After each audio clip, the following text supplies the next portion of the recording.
In a recent study done by the Wall Street Journal, 83% of the restaurants that open in the state of New York fail within the first 5 years. Of the ones that survive, they take part in New York State's $34 billion in annual sales. With a disparity in numbers like these, there is clearly a need for a group to be formed of individuals for the restaurateur. Ladies and gentlemen, welcome to the New York City Hospitality Group. You guys should know that we would not be standing up here or have this group without Sam Goldfinger's help. He was actually the godfather of this organization and one of the ones that started the group with us. So without further ado, I'm going to hand it off to the man, the myth, the legend, Sam Goldfinger. Thank you, Lee. Appreciate it.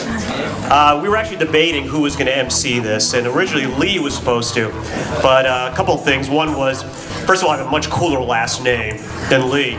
Plus, with a name like Wilson, you'll think of Tom Hanks in that movie Castaway. Just too freaky. New York City Hospitality Group was something we started many years ago, and it's amazing to see such an incredible turnout here, and really just awesome experience. We started this essentially because of you guys. Opportunities for small operators to come to meet and to discuss where you're at, talk about the future, talk about growth, how do I get there? And that was the impetus for creating this event tonight. And Lee and Derek came to me and they said, who would you like on your panel? And I said, well, I got 3 guys and I hope they say yes. And within minutes, all of them said yes. So to my right, I got Andy Pforzheimer from Barcelona, Barteca. I got Andy Peskoe. They're both Andy P's, so we're just going to call Andy Peskoe Peskoe, so it's a lot easier. Who's an attorney who represents a lot of restaurateurs, celebrity chefs, and so forth. And I got Luke Holden from Luke's Lobster. My name's Luke Holden. I'm president and founder of Luke's Lobster. Our 5-year anniversary is in September. So that's good. But we started in the East Village. We are a fast casual seafood shack, if you will. We're basically exporting the Maine experience to urban environments. We've got 7 locations in Manhattan, 1 in Philadelphia, 3 in DC, plus a kiosk in Union Station. Every morning I'm a little bit surprised at how big we've gotten, so we're all over the East Coast now. I'm a lawyer, but I am an investor in about 7 restaurant groups so far, but I'm an early stage, actually by history, a technology investor. It's only the last few years that I've made some restaurant investments, and because one of them is Barteca, I keep doing it. And we are constantly learning. We're a young company still. Feels like we're learning something new every day. I represent a lot of restaurant groups, things like Be Our Guest, which the CEO's in the room, and also things like Union Square Hospitality Group, and a whole lot of celebrity chefs. I won't drop names because, you know, Bobby Flay, Clicchio, Rachel Ray, Jamie Oliver would sound really strange. So I won't do that. Restaurants are the 2nd biggest industry in the country, the 1st biggest by employment, so it's gigantic. So there's really more opportunity for exits and more opportunity for growth capital, which makes everybody's business, even at an early stage, that much more valuable. And there's a whole change in the way restaurants can be capitalized on, and you can take advantage of opportunities. So it's a pretty exciting time to be learning about the business. In the Finance Monitor last month, TA Associates came out and said, we're going to be getting involved in the industry. And I think you're seeing that more often. Private equity groups that may have shied away from the restaurant industry are starting to take an interest. And I think a lot of it is because when you break it down, restaurants are brick and mortar, right? It's, I think, very transparent. What's my need, right? Do I need a CFO? Do I need a COO? These are some of the decisions, and I'm sure a lot of people out there are starting to think about, you know, what's the right infrastructure? Andy pointed out, if you can start to document things, keep track of things, if you could bring on a guy like Peskoe. When we opened the 2nd location on the Upper East Side, we were able to use retained earnings to do so. So we went to friends and family, mentors. It was almost like an unofficial board of advisors, and did a promissory note. The first one was like 8 months for 300 grand. The second one was just over $1 million. We have one LLC that is licensed to do all of the payroll for all of the different states that we're in. We've been very fortunate to surround ourselves with good advisors and go to these types of events to meet folks, so that when a question does come up, we'll try and find someone that might be 2 or 3 years ahead of us, so that we can kind of figure it out through someone else's mistakes rather than trying to make them ourselves.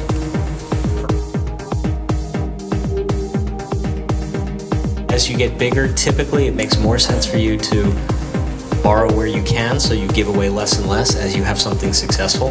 The private equity guys. Or you start needing Andy to go talk to people who do nothing but, they may never have met you before, but this is what they like to do. They like to write $500,000 checks to interesting sounding restaurant groups. Every new concept sort of required starting all over again. And one of the reasons why in the end we started replicating the same concept, and now we have 2 concepts, but that's it, was it does get much easier if you're operating under a single corporation and people can understand this concept worked, it's going to work again. It gets much easier to raise money.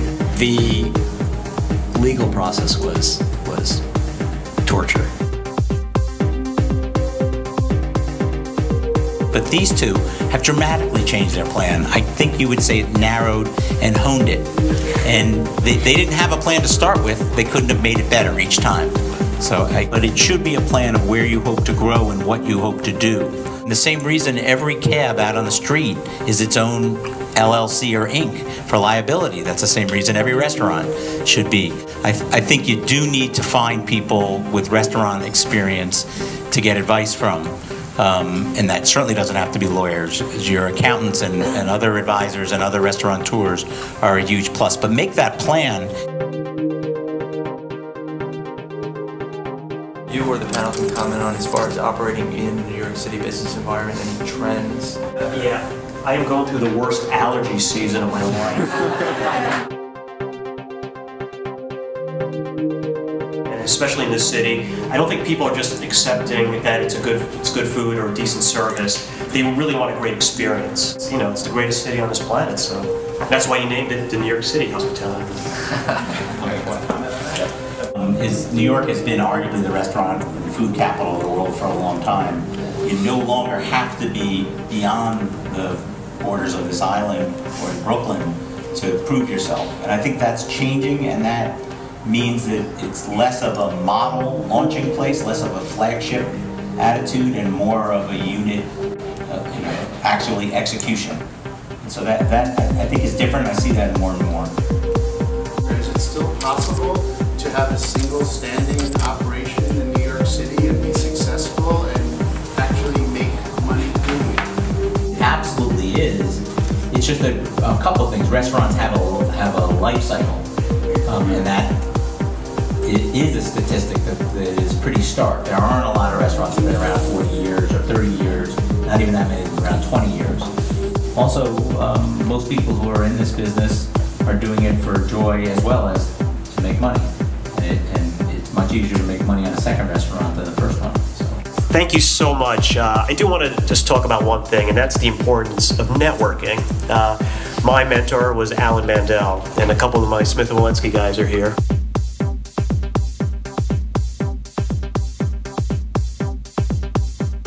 So what he taught me early on was the importance of networking. Instead of going and having lunch with your buddy and having a beer, go meet with a banker, meet with a lawyer, meet with another restaurateur and learn.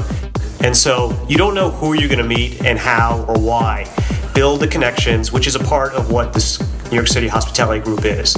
Just come to the events, meet people, interact, exchange cards, go have a cup of coffee. You don't know when or how people can affect your life, but they will. And I think if you do it organically and you make it fun, good things will happen.